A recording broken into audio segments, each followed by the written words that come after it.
അങ്ങനെയാണെങ്കിൽ അള്ളാഹുവിനോട് മാത്രം ചോദിച്ചപ്പോൾ പിന്നെ എന്തിനാണ് ഭീമ അതുപോലെ അദ്ദേഹത്തിന്റെ പ്രവർത്തനായ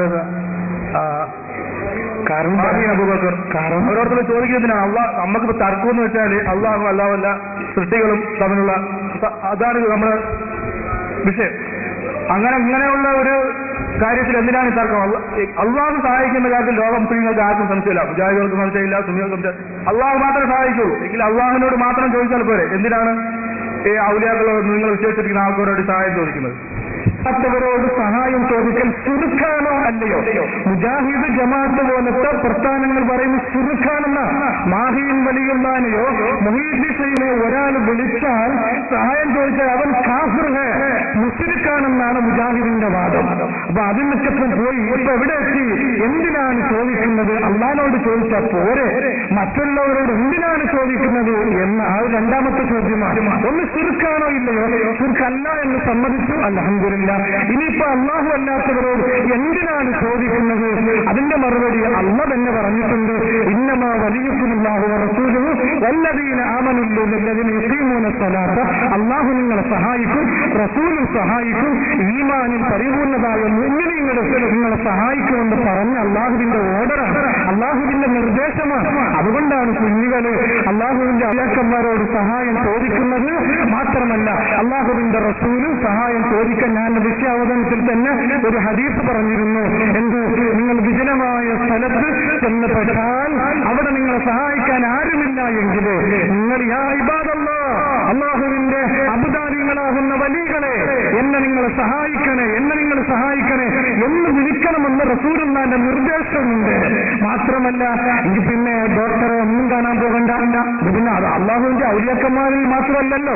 ഇപ്പൊ ഡോക്ടർ തന്നെ രോഗം മാറ്റിയില്ല എന്ന സംശയത്തിലാണല്ലോ. നിങ്ങൾക്കാണെങ്കിൽ ഔലിയാക്കന്മാർ സഹായിക്കുമെന്ന് യാതൊരു തർക്കവുമില്ല, ഉറപ്പാണ്. പക്ഷേ ഡോക്ടർ ചിലപ്പോൾ രോഗം മാറ്റിക്കൊടുക്കുന്നുണ്ട്, മാറ്റിക്കാതെയിരിക്കുന്നുണ്ടല്ലോ. ഡോക്ടർ ചികിത്സ കൊണ്ട് രോഗം മാറുന്നുണ്ട്, ഇല്ലാതിരിക്കുന്നുണ്ടല്ലോ. എങ്കിൽ പിന്നെ ഡോക്ടറെയും കാണാൻ പോകണ്ട. അള്ളാഹുനോട് അസുഖം വന്നാണ് അള്ളാഹുവിനോട് മാത്രം ചോദിച്ചു എന്ന് ആരും വിചാരിക്കുന്നില്ലല്ലോ. മുജാഹിദായാലും ജമാഅത്തായാലും സുന്നിയായാലും അങ്ങനെ ആരും വിചാരിക്കുന്നില്ല. മറിച്ച് ഡോക്ടർ അള്ളാഹുവിന്റെ ഒരു കാരണമാണ്. ഡോക്ടർ രോഗം മാറുവാനുള്ള ഒരു കാരണം. രോഗശമനം എന്ന പ്രവർത്തനം സൃഷ്ടിക്കുന്ന ആരാണ്? അള്ളാഹുവാണ്.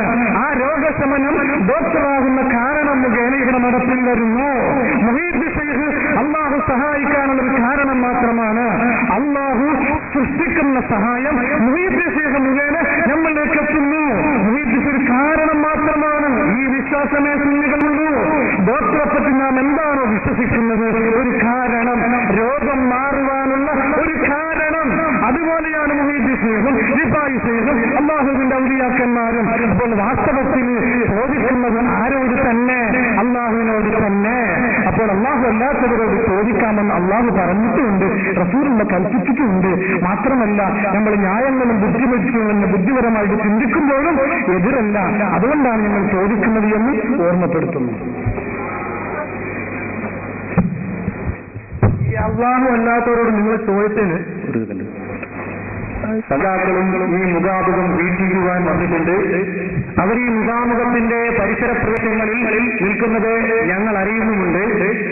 അതുകൊണ്ട് സൗഹാർദ്ദപരമായ മുഖാമുഖമാണ് ഞങ്ങളുടേതെന്ന് നിങ്ങൾക്ക് ബോധ്യപ്പെട്ട സ്ഥിതിക്ക് നിങ്ങൾ ഈ മുഖാമുഖത്തിൽ ചോദ്യം ഉന്നയിക്കുവാൻ വരണമെന്ന് ഞങ്ങൾ വളരെ സ്നേഹത്തോടെ അപേക്ഷിക്കുകയാണ്.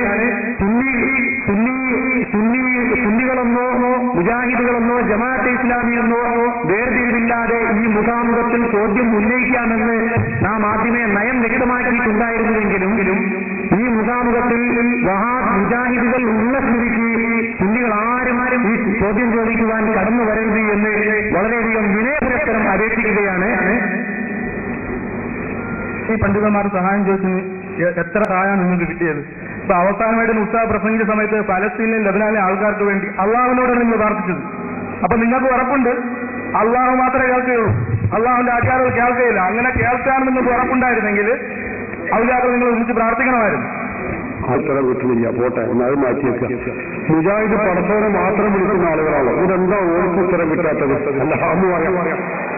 ഈ സുന്നികളെ കൊണ്ട് മുജാഹിദാകൾ വലഞ്ഞിരിക്കുകയല്ലോ. പടത്തോനെ ഈ സുന്നികളെ നശിപ്പിക്കണമെന്ന് അള്ളാഹുറോട് ചേർന്ന സംഗതി തീരൂലേ. പിന്നെ ജനനത്തിന്റെ ആവശ്യമില്ല, സംവാദത്തിന്റെ ആവശ്യമില്ല, വാദപ്രതിവാദത്തിന്റെ ആവശ്യമില്ല. വെറുതെ നേരം കളയണേ. അപ്പൊ അള്ളാഹു മുഹമ്മദ് ചെയ്തതൊക്കെ പണി മുജാഹിദിന് ഉത്തരം കൊടുക്കലല്ല, വേറെ പണിയാണ്. അപ്പൊ അതുകൊണ്ട് അതൊക്കെ അവസരം നേരത്തെ അങ്ങനെ ഉത്തരം കിട്ടുകയും ചെയ്യും, കുറയും ചെയ്യും. അത് കിട്ടേണ്ടവർക്ക് കിട്ടുന്നുണ്ട്, പോകേണ്ടവർക്ക് പോകുന്നുണ്ട്, പിടിക്കേണ്ടവർക്ക് പിടിക്കുന്നുണ്ട് എന്ന് നമ്മൾ അനുഭവിച്ചറിയാണ്. അതുകൊണ്ട് പ്രസക്തമായ ചോദ്യങ്ങൾ ഉണ്ടെങ്കിൽ അത് ചോദിച്ച് അത്തരം കാര്യങ്ങളിൽ നിന്നും അല്ലാതെ വിഷയത്തിന്റെ മർമ്മഭാഗങ്ങളിലേക്ക് കടക്കണമെന്ന് ഓർമ്മപ്പെടുന്നു. എന്റെ പേര് മുഹമ്മദ് ഷഫീഖാണ്. സ്ത്രീകളെ പള്ളി പ്രവേശനമില്ല എന്ന് ഇവിടുത്തെ ഉസ്താദ് പ്രസ്താവിച്ചു. എന്നാൽ മക്ബറകളിലും ജാറങ്ങളിലുമെല്ലാം സ്ത്രീകളെ ആണ് കാണുന്നത്. ഇതിന് ഖുർആൻ അടിസ്ഥാനത്തിൽ എന്തെങ്കിലും മറുപടി തരാൻ പറ്റുമോ? സ്ത്രീകളെ ആണ് കാണുന്നത് എന്നാൽ പിന്നെ അവിടെ നിന്ന് പുരുഷന്മാരില്ലാന്ന് ഞങ്ങൾ കരുതുന്നുണ്ട്. നിങ്ങളെ സംസാരത്തിന്റെ ധ്വനി അങ്ങനെയാണ്. ഇത് ശരിയല്ല. വെറും സ്ത്രീകളാണ് പിന്നെ കുഴപ്പമില്ല, സ്ത്രീകൾ മാത്രം പോകുന്നു വരുന്നതാണെങ്കിൽ പിന്നെ പ്രശ്നമില്ല. ഇതങ്ങനെയല്ല പ്രശ്നം. നമ്മുടെ പ്രശ്നം അതല്ല. അന്യ പുരുഷന്മാരോട് കൂടെയുള്ള ജുമാ ജമാഅത്തുകളിൽ സ്ത്രീകൾ പങ്കെടുക്കുന്നത് പാടില്ല എന്നാണ് നമ്മൾ പറയുന്നത്. സ്ത്രീകൾ മാത്രം സംബന്ധിക്കുന്ന ഒരു മക്ബറ അല്ലെങ്കിൽ ഒരു സ്ഥലമാണെങ്കിൽ അത് കുറ്റപ്പെടുത്തേണ്ടതില്ല. നമ്മുടെ ചർച്ച അതല്ല.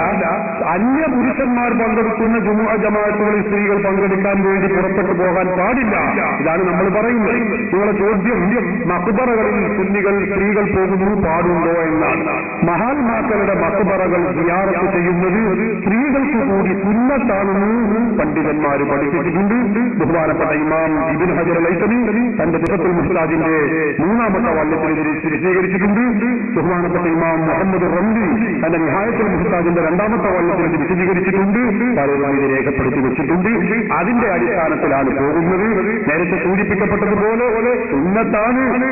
പക്ഷെ സ്ത്രീകൾ പോകുമ്പോൾ അവർ ഇസ്ലാം വിരോധിച്ച കാര്യങ്ങൾ ചെയ്യാൻ പാടില്ല, ഹറാമായ ദൂരമുണ്ടാകാൻ പാടില്ല. അത് തെറ്റാകുന്നതാണ്.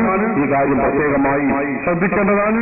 ബഹുമാനപ്പെട്ട ആയിഷ റളിയല്ലാഹു അൻഹ അല്ലാഹുവിന്റെ റസൂലിന്റെ അതുപോലെ ഉമർ റളിയല്ലാഹു അൻഹു സിദ്ദീഖുൽ അക്ബറിന്റെ ഒക്കെ മഖ്ബറ അവരുടെ ഖബർ സിയാറത്ത് ചെയ്തിരുന്ന സംഭവം ബഹുമാനപ്പെട്ട ഇമാം അബൂ ദാവൂദ് ഉദ്ധരിച്ചത് നമുക്ക് കാണാൻ കഴിയും. ആയിഷ റളിയല്ലാഹു അൻഹ പറഞ്ഞു, എന്റെ ഭർത്താവായുള്ള റസൂലുള്ളാഹി തങ്ങൾ മറവ് ചെയ്യപ്പെട്ട സ്ഥലത്തേക്ക് പലപ്പോഴും ഞാൻ പ്രവേശിക്കാറുണ്ടായിരുന്നു. അതുപോലെ അതിനുശേഷം സിദ്ദീഖുൽ അക്ബർ റളിയല്ലാഹു അൻഹുവിനെയും അവിടെ തന്നെയാണ് മറവ് ചെയ്യപ്പെട്ടത്. അവിടെയും ഞാൻ പ്രവേശിക്കാറുണ്ടായിരുന്നു. അതിനുശേഷം ബഹുമാനപ്പെട്ട ഉമർ റളിയല്ലാഹു അൻഹുവിനെ അവിടെ മറവ് ചെയ്യപ്പെട്ടപ്പോൾ പിന്നീട് എനിക്ക് ഞാൻ സാധാരണ പോവാറുള്ളത് പോലെ പോവാറില്ല. കാരണം ഉമറ, ഞാൻ വളരെ മറച്ചുകൊണ്ട്, വളരെ ശരീരം മുഴുവനും മറച്ചുകൊണ്ടാണ് ഞാൻ ആ മക്ബറയിലേക്ക് പ്രവേശിക്കാറുണ്ടായിരുന്നത്. കാരണം ആദ്യം ഒക്കെ എന്റെ ഒന്ന് ഭർത്താവാണ്, ഒന്ന് റസൂലാണ്, ഒന്ന് എന്റെ പിതാവാണ്. പിന്നെ ഉമർ റളിയല്ലാഹു അൻഹു തികച്ചും അന്യ ഒരു വ്യക്തിത്വമാണ്, മഹാനാണ്, മഹാസഹാബിവര്യനാണ്. അതുകൊണ്ട് സഹാബികളിൽ മഹാനായ വ്യക്തിത്വമാണ്. അവർ കൂടി മറവ് ചെയ്യപ്പെട്ടപ്പോൾ അവരെ ഞാൻ സിയാറത്ത് ചെയ്യാൻ പോവാറുണ്ട്. പക്ഷെ ഞാൻ പൂർണ്ണമായി മറച്ചുകൊണ്ടാണ്. ഉമറ വഫാത്തായി അവരിൽ കിടക്കുന്ന ഉമർ റളിയല്ലാഹു അൻഹുവിനെ തൊട്ട് ഞാൻ ലജ്ജിച്ചതിന് വേണ്ടി, ഹയാ ഉണ്ടായതിനു വേണ്ടി എന്ന് ബഹുമാനപ്പെട്ട ആയിഷ റളിയല്ലാഹു അൻഹ പറയുന്ന ഹദീസ് ഇമാം അബൂ ദാവൂദ് ഉദ്ധരിച്ചതായി നമുക്ക് കാണാൻ കഴിയും. ആയിഷ റളിയല്ലാഹു അൻഹയിൽ നിന്ന് തന്നെ ഇമാം മുസ്ലിം ഉദ്ധരിച്ച മറ്റൊരു ഹദീസിൽ കാണാം. മഹദി പറയുന്നു, കൈഫ അഖൂലു ഇദാ ദഖൽതുൽ മഖാബിറ, ഞാൻ മഖ്ബറയിലേക്ക് പ്രവേശിക്കുകയാണെങ്കിൽ എന്താണ് ഞാൻ പറയേണ്ടത് എന്ന ഒരു ചർച്ച ആയിഷ റളിയല്ലാഹു അൻഹയിൽ വിവരിക്കപ്പെടുന്നത് നമുക്ക് കാണാൻ കഴിയും. അപ്പൊ അവരൊക്കെ മഖ്ബറയിൽ, മഹാത്മാക്കളുടെ മഖ്ബറയിൽ പോവാറുണ്ടായിരുന്നു, ചെയ്യാറുണ്ടായിരുന്നു. അതിന് ശരീഅത്ത് ഇസ്ലാം അത് വിലക്കിയിട്ടില്ല. പക്ഷെ ഇസ്ലാമിക നിയമങ്ങൾ കർക്കശമായും കർശനമായും പാലിച്ചിരിക്കണം എന്നത് ഒരു വ്യവസ്ഥ തന്നെയാണ്.